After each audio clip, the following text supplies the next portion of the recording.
Okay, so let's review for Module 16 and 15.4 for our test on Tuesday. So let's first just talk about the things you need to know. From 15.4, you need to know how to factor using the special products. So we'll review that first. In Module 16, we learned a few different ways to solve quadratic equations. You'll need to know how to solve using each way, because there will be problems on your test that'll say, solve by square roots, solve by factoring, etc. And then there will be some questions where you get to choose which way you want to solve.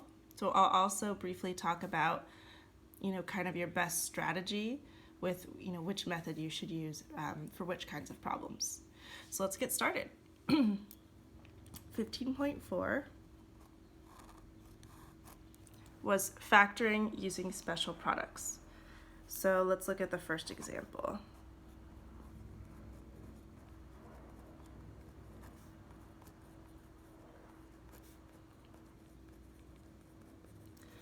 And of course, as I've said several times, you really have to know the formulas to be able to handle this. So if you see something like this, the first thing you need to do is identify which of the three formulas matches this. And the one that it matches is a squared minus b squared. How does that factor? Well, that equals a plus b times a minus b. You can't see that. I am so sorry. There you go. So that's the format that we're in right now. That's the formula we need to use. So in order to factor it, we need to identify our a and b.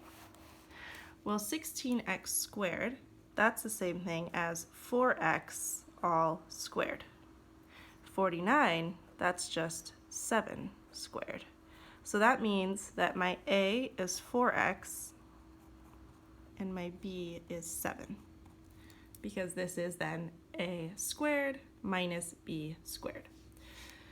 So also, by the way, this is called a difference of squares because it is a difference, there's subtraction, and then the two terms in the binomial are both squares. Anyway, so as I said, this factors as a plus b times a minus b. So a plus b would be 4x plus 7. A minus b would be 4x minus 7. Now, how can you check your work to make sure you factored it properly? That's right, you can FOIL it out and check it out. So let's try that. If I were to FOIL this out, I would do 4x times 4x, which is 16x squared, 4x times negative 7, which is negative 28x, 7 times 4x, which is positive 28x, and 7 times negative 7, which is negative 49. Okay. Well, these two right there, those make 0. So I'm left with 16x squared minus 49, which is what I started with. Okay, so it looks like we factored it correctly. All right. Let's do another factor using special products. So those are the same directions. And now we're looking at x squared minus 12x plus 36. Okay, so what's the difference between this one and the first example? This is a trinomial instead of a binomial. So I know this is not a difference of squares, so it's going to be one of the other two formulas. And in fact, it is a squared minus 2ab plus b squared. How do I know? Well, my two options for the trinomials are this exact thing, except either a minus or a plus here. This has a minus, so I know I've got the right formula. The way this guy factors is a minus b all squared.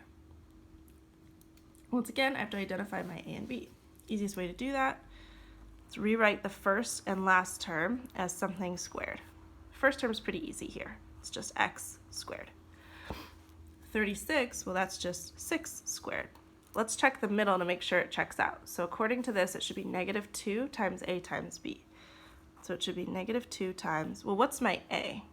A appears to be x. What's my b? 6. Okay. So is negative 12x the same thing as negative 2 times x times 6? Yep, that's negative 12x.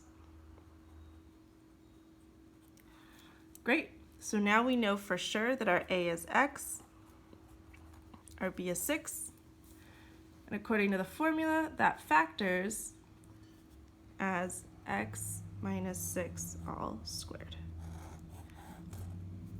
Okay, how can you check your work on this one? Well, once again, you can FOIL.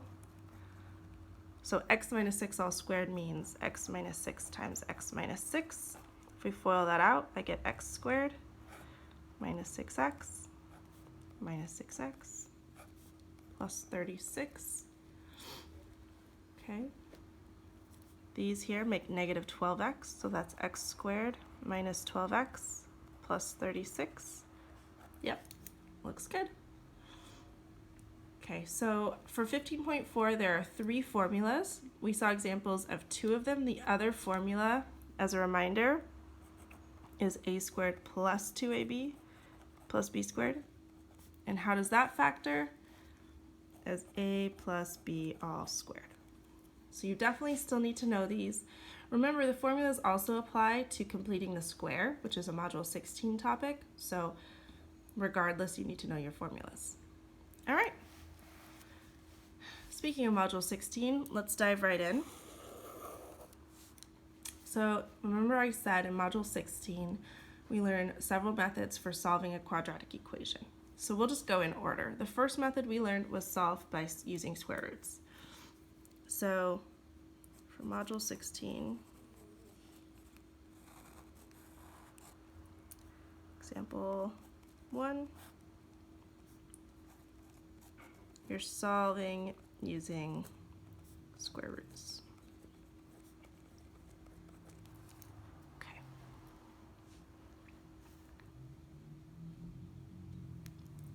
So we're gonna do an A, B, and C in this section. So A is 3x squared minus 5 equals 4.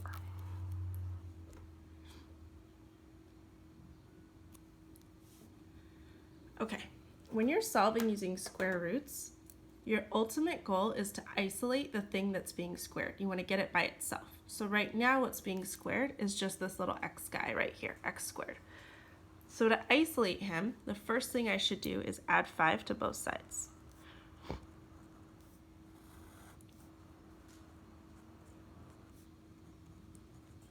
So then I get 3x squared equals 9.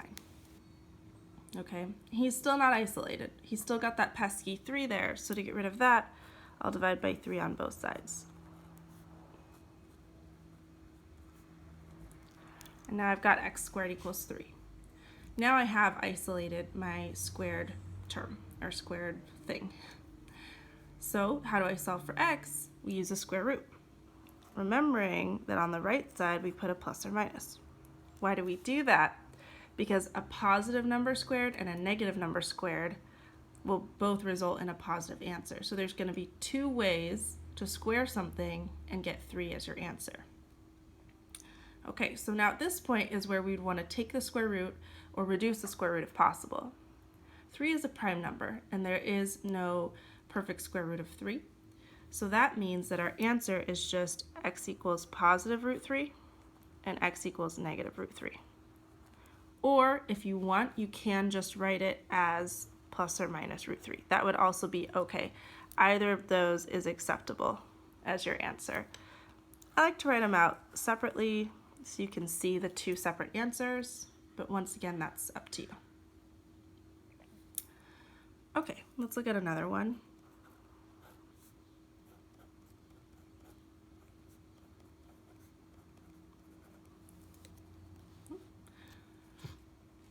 So once again, when you're solving using square roots, you want to isolate the thing that's being squared.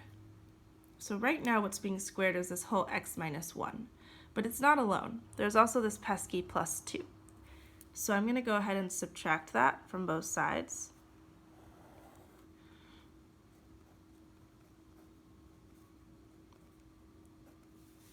Okay, now it's isolated.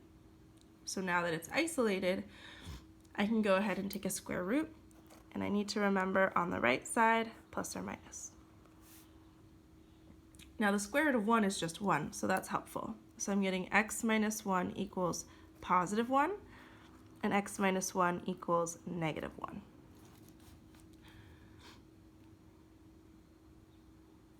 So I'll go ahead and add 1 to both sides.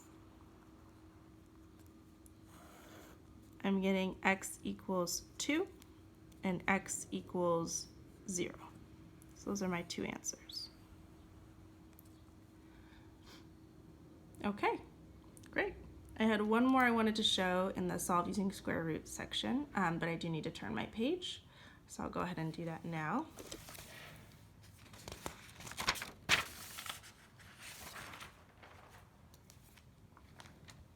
Okay. So this is C.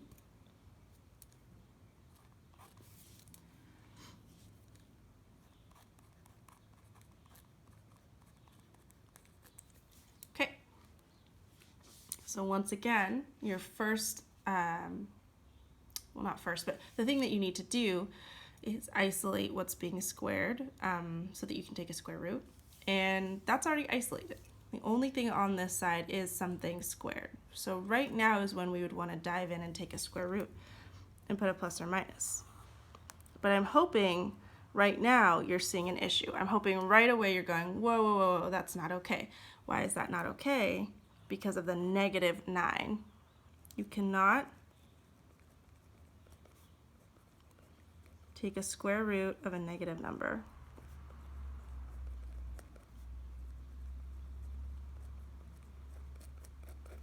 So as soon as you see that, as soon as you see that a problem is going to force you to take a square root of a negative number, your immediate response should be no solution.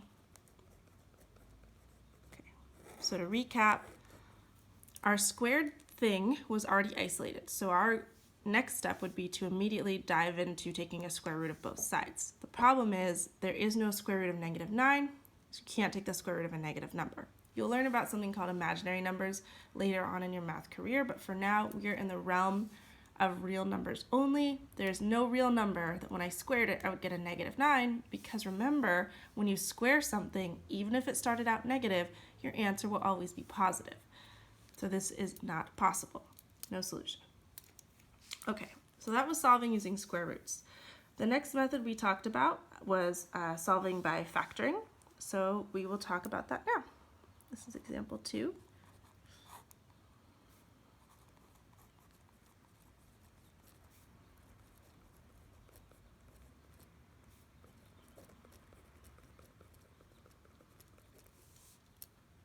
Okay, A. So we're solving each equation by factoring, and A looks like x squared minus 7x equals 0. All right.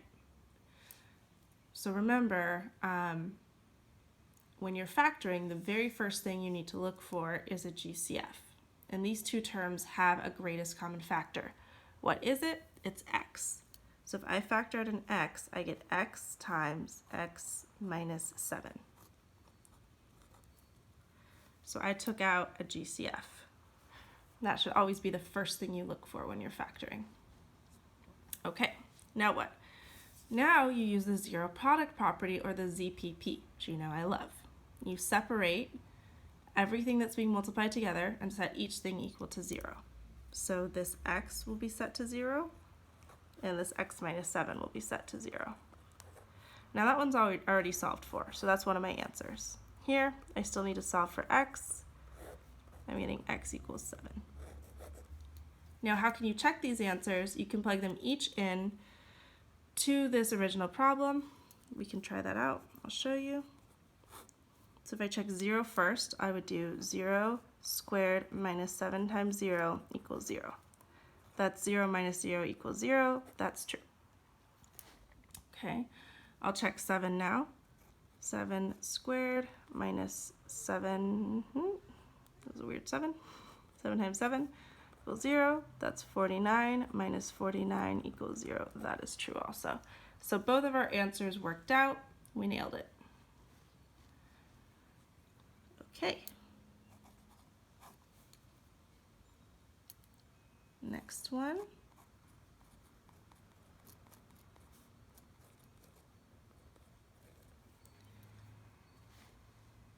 Remember, when you're solving by factoring, the first thing you should do is look for a GCF.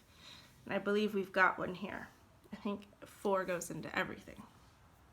So what I can do actually is divide everything by 4. Now in the first problem, we had to factor out the GCF. That's because the GCF was x, it was a variable. If your GCF is just a constant, so it's just a number, like 4, like in this example, you can actually just divide it. Okay, so 60 divided by 4 is 15. 4 divided by 4 is 1, so that's just x. And 160 divided by 4 is 40. Okay, lovely. So now it's big X time. Okay, I gotta find out what 15 times 40 is.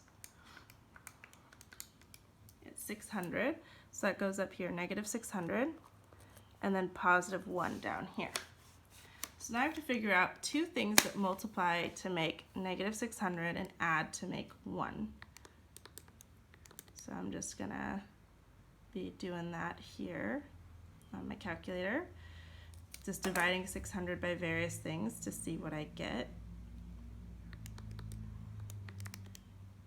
No. Okay.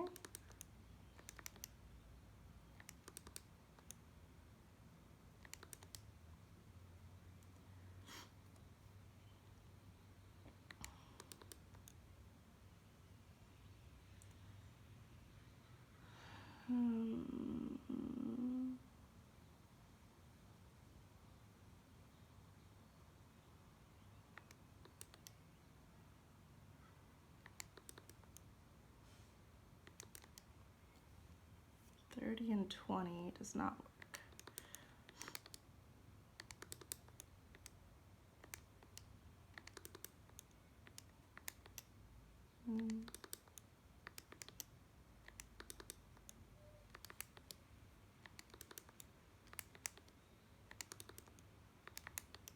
Ooh, 25 and 24.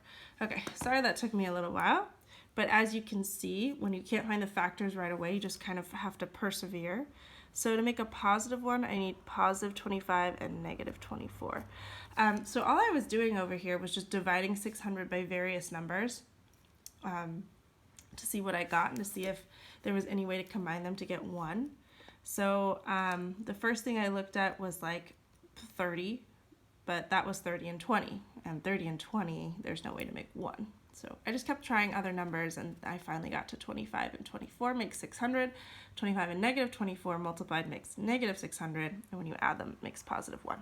Okay, so now we factor by grouping once we split this up. So 15x squared plus 25x plus negative 24x minus 40. Okay, so we're factoring by grouping. What's the GCF of 15x squared and 25x? I believe it's 5x, so that would be 3x plus 5. And of negative 24x and negative 40, I think that's negative 8. So that would be 3x plus 5. Cool. So we have our common binomial of 3x plus 5. So 3x plus 5 times 5x minus 8. And now this is where the ZPP comes in. We set each of them equal to 0. I minus 5. I add 8.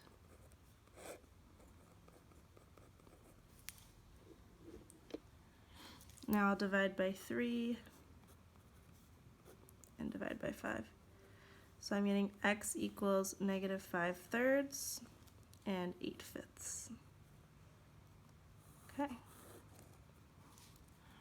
So once again, if you wanted to check these, you could plug them back into the original equation. Make sure that you got 0 as your answer. I'm not going to do that right now because I want to move on to our third factoring example. Okay, I'm going to turn this page so we can do that.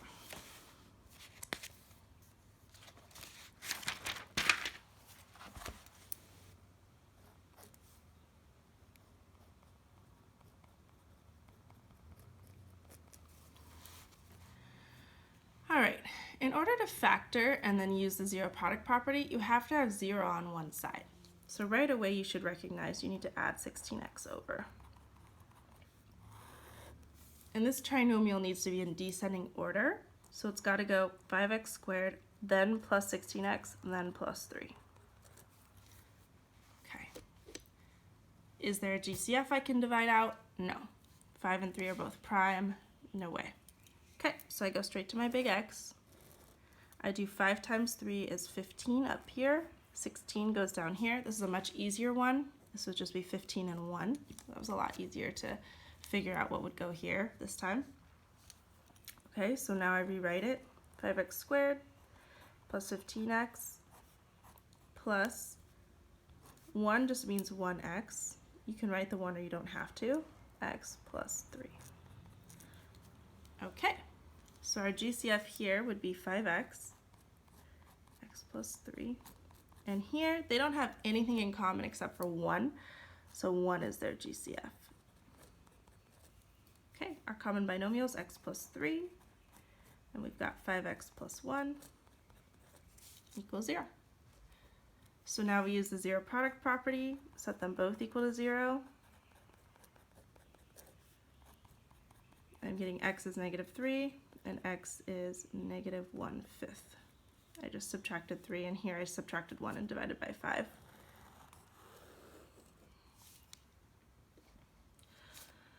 Okay, great. So all we have left now is to talk about completing the square and solving using quadratic formula. So we'll do completing the square now. I think this is example 3.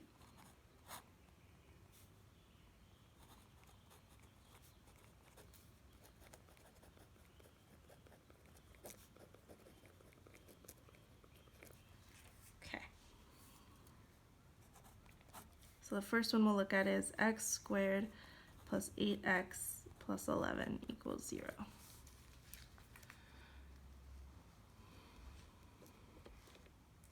Okay, so when we're completing the square, remember that any constant term we want to move over to the other side, and if you have anything in front of your x squared, so if you have an a that's not 1, you're going to divide that away.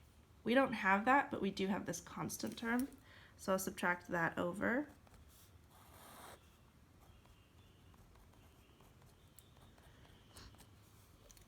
Great.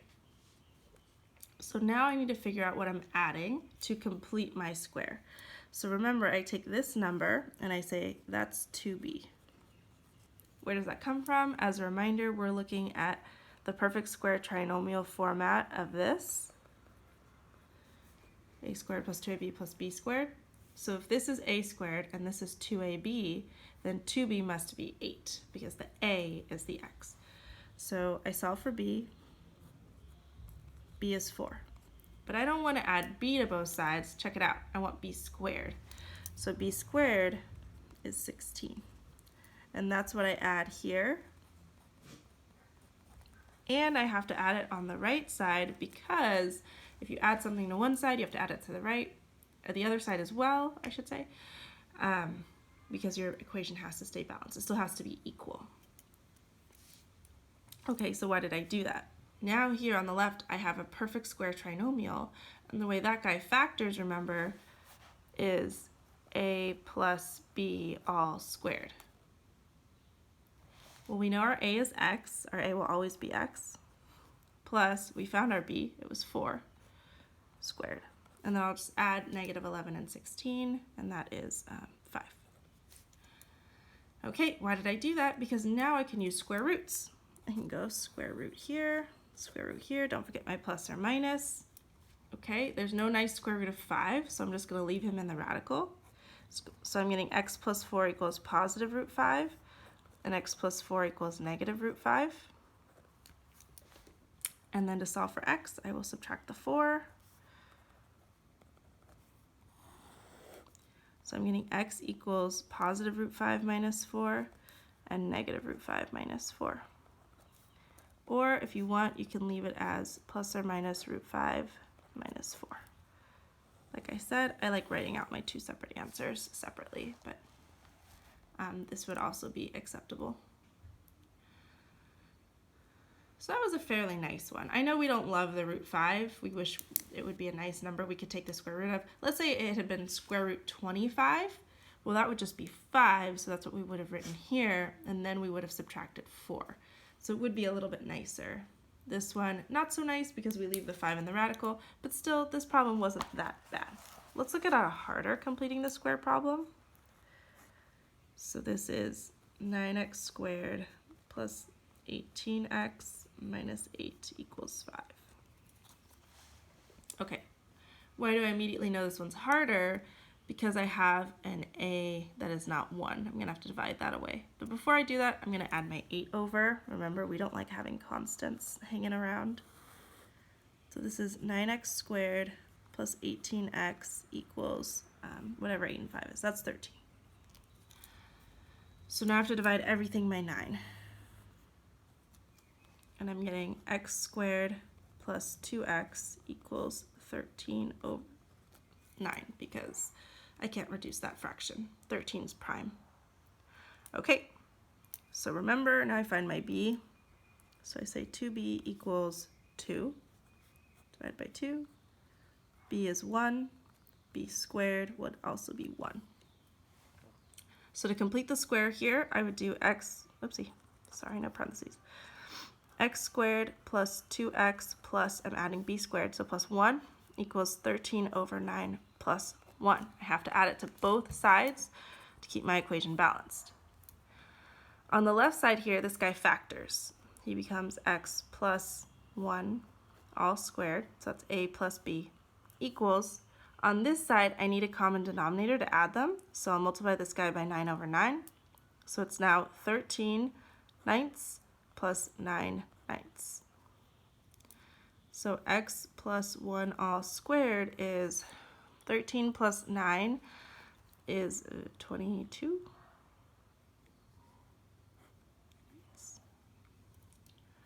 I think I'm a little bit sick, so my brain, yeah, that feels good. Okay, so now to solve, I square root both sides, plus or minus. So I'm getting, I'm going to move up here. X plus 1 equals positive root 22 over, what's the square root of 9? It's 3. And x plus 1 equals negative root 22 over 3. And I could try to reduce root 22, but that's just 2 and 11. And those are prime, so I can't reduce that guy at all. So I'll minus 1, I'll minus 1. And I'm getting x equals, now when you minus 1 to get a common denominator, really you should be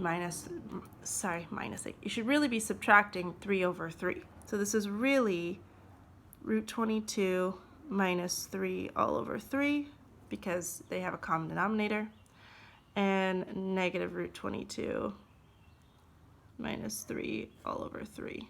Sorry, my answer got a little messy there at the end. I hope that you could follow that. Now with both of these examples, we didn't really practice reducing our radicals at all. So what I'll do the quadratic equation examples first, and then we could talk a little bit more about radicals. So we'll get there in a moment. Okay, let's talk quadratic formula.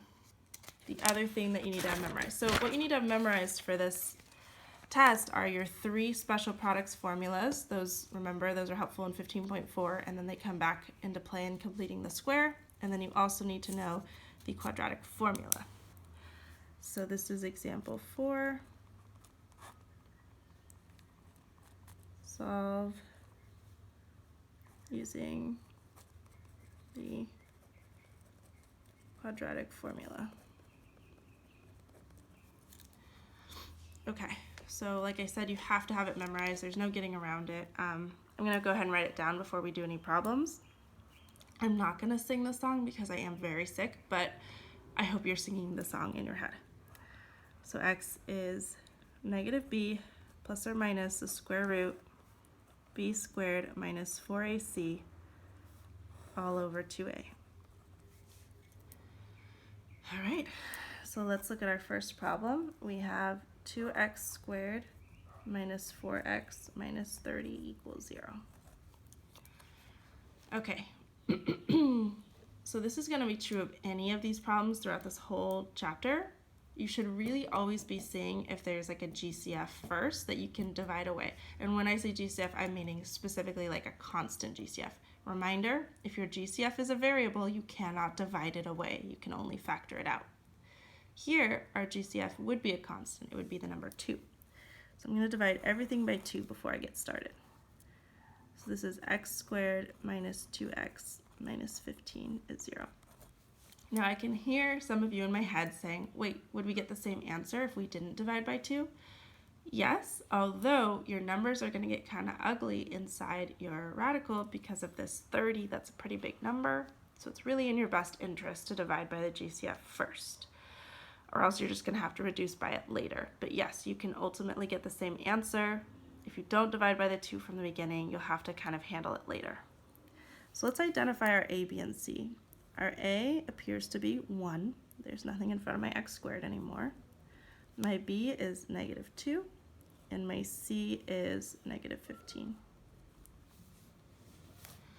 Okay, let's go ahead and plug it in. So x equals negative 2 plus or minus the square root of negative 2 squared minus 4 times 1 times negative 15 all over 2 times 1. Okay, so that's 2, negative 2 makes positive 2, plus or minus, okay, negative 2 squared is 4, minus, so 4 times 1 is 4, times, it's okay, times negative 15 is negative 60, so it's minus negative 60 all over 2. Okay, so this is 2 plus or minus. All right, 4 minus negative 60 really means 4 plus 60, so that's 64 all over 2. This is a really nice one because the square root of 64 is a really nice number. This is 2 plus or minus 8 all over 2. Okay, so we can write it as 2 plus 8 over 2, 2 minus 8 over 2. And then don't forget, you still actually have to reduce these guys. Some of you like to stop here. You cannot stop here. This is now 10 over 2, which is 5. And this one is now negative 6 over 2, which is negative 3.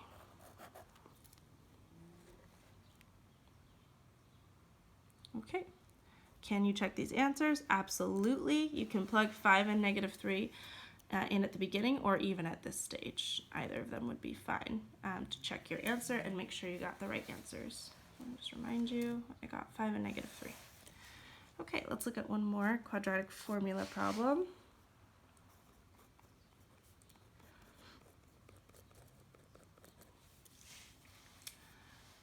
So in order to use a quadratic formula, you have to have 0 over here. You can't have any number besides 0, so we're going to need to subtract this 3 from both sides.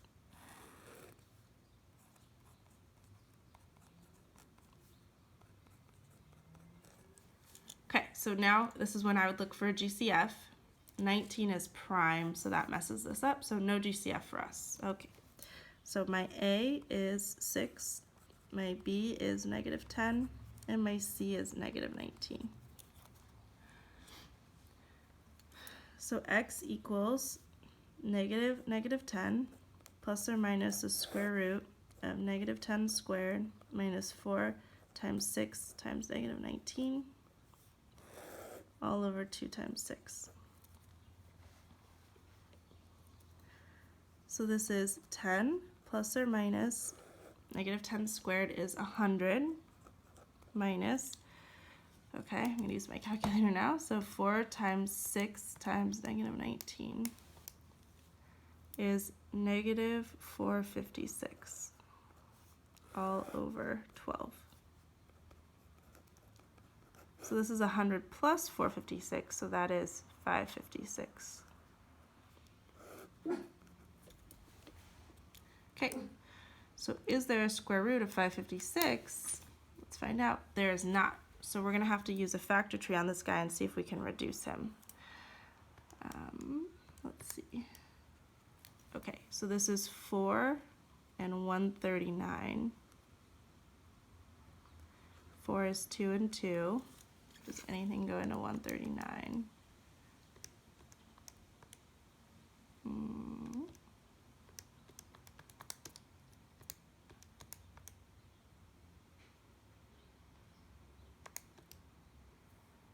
Oops. I'm just over here checking to make sure. I think 139 is prime. So the fact that I've got two 2's here means I can take that out of my radical. This is 10 plus or minus 2 root 139 over 12. So this is when I would split it. So this is 10 over 12 plus or minus 2 root 139 over 12. Because now we can reduce both of these. So these are both divisible by 2. So I'm getting 5/6 plus or minus, and then these are also divisible by 2. That becomes a 1, and that becomes a 6. Root 139 over 6. So they actually still have a common denominator, so you can leave them separate like this, or you can actually put them back together. 5 plus or minus root 139 all over 6. Either of those would be fine, so it doesn't really matter. Separate or together over common denominator is fine. I boxed them both. Okay. Great. That was quadratic formula. So now we've talked about all the methods. There's a few things I wanted to say. We haven't talked about discriminant, so we should actually talk about that really quickly. And then I wanted to check in with you about if I just told you to solve and didn't tell you which method to use, how would you make that choice? So let me turn my page, we'll do that, and then we'll be done.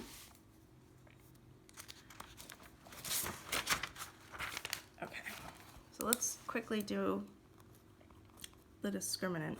So the directions would say determine the number of real solutions.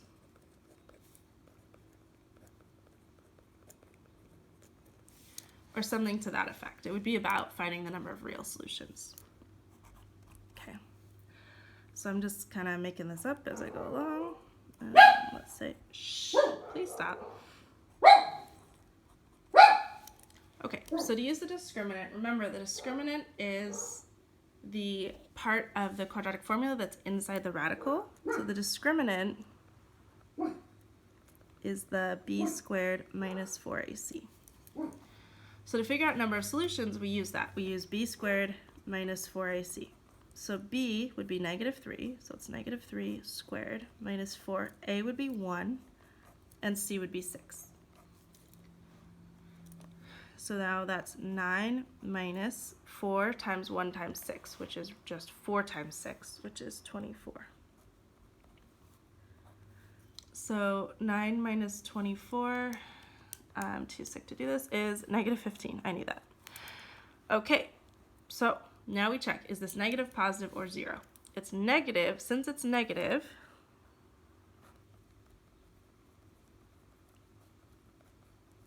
that means no real solutions, or you could say 0 real solutions. No or 0 real solutions would be acceptable. Okay, so if discriminant is positive, as a reminder, that means 2 real solutions. And if your discriminant is negative,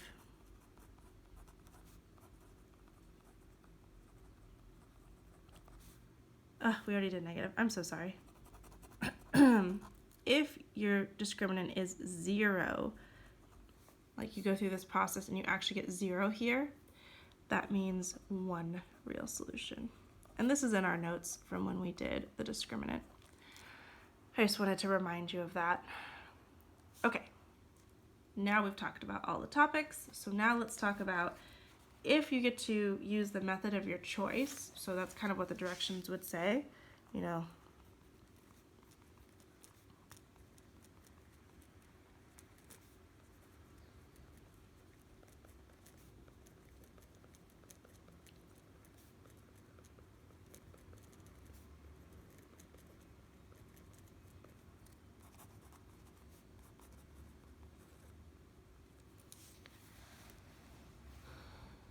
Okay, so how do you know which method to go for? So I'd like to give you some tips for something like this. So if there's no bx term, what I mean by that is if you just have a squared term and then a constant somewhere, or just a squared term, and there's no just x term, then you should be using square roots. So if there's no bx term, use square roots. So for example, it would be like 3x squared, I don't know, plus 7 equals 10. So see how there's an x squared term and then just some constants? There's no just x term. There's no term with just an x, which I'll call a bx term. Here, I could put that in quotes. Okay, so there's no bx term, there's just x squared and then some constants. This would be a square root problem. This is ideal for a square root problem. If it's if it can be written in standard form, so can be written as ax squared plus bx plus c equals 0. If it can be written like that, quadratic formula will always work.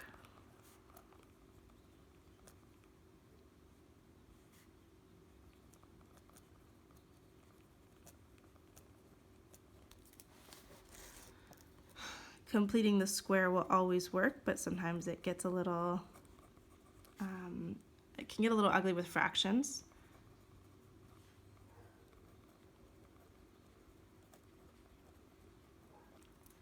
And then factoring only works if it isn't prime. What do I mean by prime? I mean that if you put it in the big X, and let me show you an example. I'll just, instead of just saying, so let's say something like, well, like this one that we,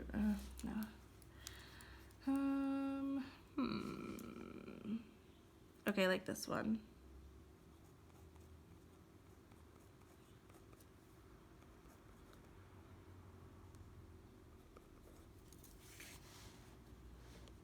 Okay. So you would get negative 117 up here and then 18 up here. Okay. The only ways to make 117 are 9 and 13, 3 and 39,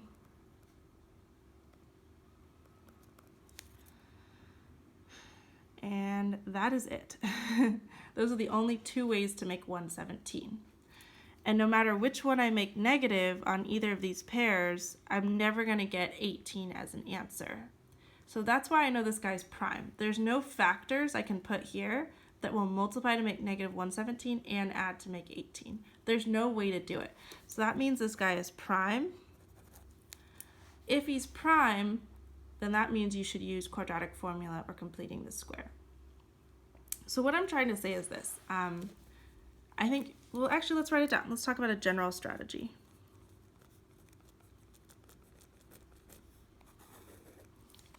Okay, general strategy would, for me, would be, first of all, divide by GCF if there is one. Or really just look for a GCF. Divide it if it's a constant. Factor it out if it's a variable.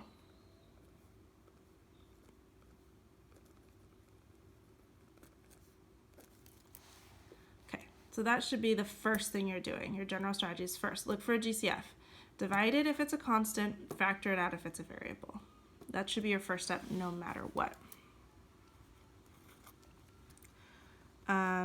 If there's no bx term,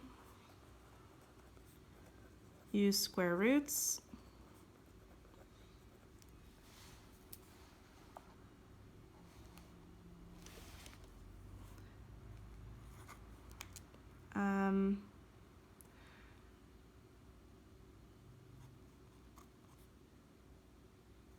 if it can look like ax squared plus bx plus c equals 0, personally, I would try factoring, because that's my favorite way to do it. And by factoring, I mean big X. But if it is prime, I would then just use quadratic formula, personally. If you like completing the square, that's fine. You could also use completing the square. Personally, I would use quadratic formula because I think it's a little bit nicer. So this is your general strategy for solving these guys.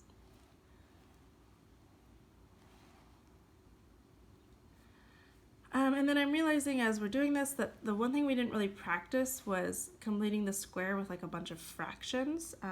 We did do that a few times in class. So what I would like to say now is, if you've gone through this video, you've watched it, maybe you've paused it a few times and rewatched examples, I hope you've done that. I hope you don't just watch it through once and decide that's all you're studying. That's not really what you should do. This is to replace the fact that I wasn't there Thursday to review with you in class, although I did give you review problems and I made sure you had math teachers with you who could help you with those. But I wanted to make sure you saw some example problems from me. If you go through this, watch it a couple times, and then try the study guide that I posted on Canvas, and you're like, oh, I really want to see another example of this kind of problem, or, ooh, there's this one problem on the study guide that I don't really understand and I'm getting stuck on, I think what you should do is you should email it to me, and by think I mean please email it to me, and as long as you email me either tonight, which is Sunday, or Monday sometime earlier on in the day, I can definitely either make another video to help out or at least send you worked out solutions. You guys do have tomorrow off, so you do have time to study, and you have the rest of today, so please use your time wisely. Please try the study guide. Please redo problems from homework, from classwork, etc. You know, I know this material is pretty challenging for a lot of you, so I really hope that you're studying a lot and trying a lot of problems and using Personal Math Trainer, since that's available to you as well on our book website and all of that. Yeah, so if you're feeling like there was something I didn't really cover in this review, like you really wanted to see some more fractions or you wanted to see some more reducing radicals, I would be happy to do more problems like that for you guys. I would just need to know from you what you would like to see. And it would really help me if you tried out the study guide or picked specific problems from the review practice worksheet that I gave you on Thursday in class that you would like to see. So that's how I'm feeling. Email me, and best of luck studying. I believe in you guys. I know you can do it. Please, please, please email me if you have questions. Okay, good luck.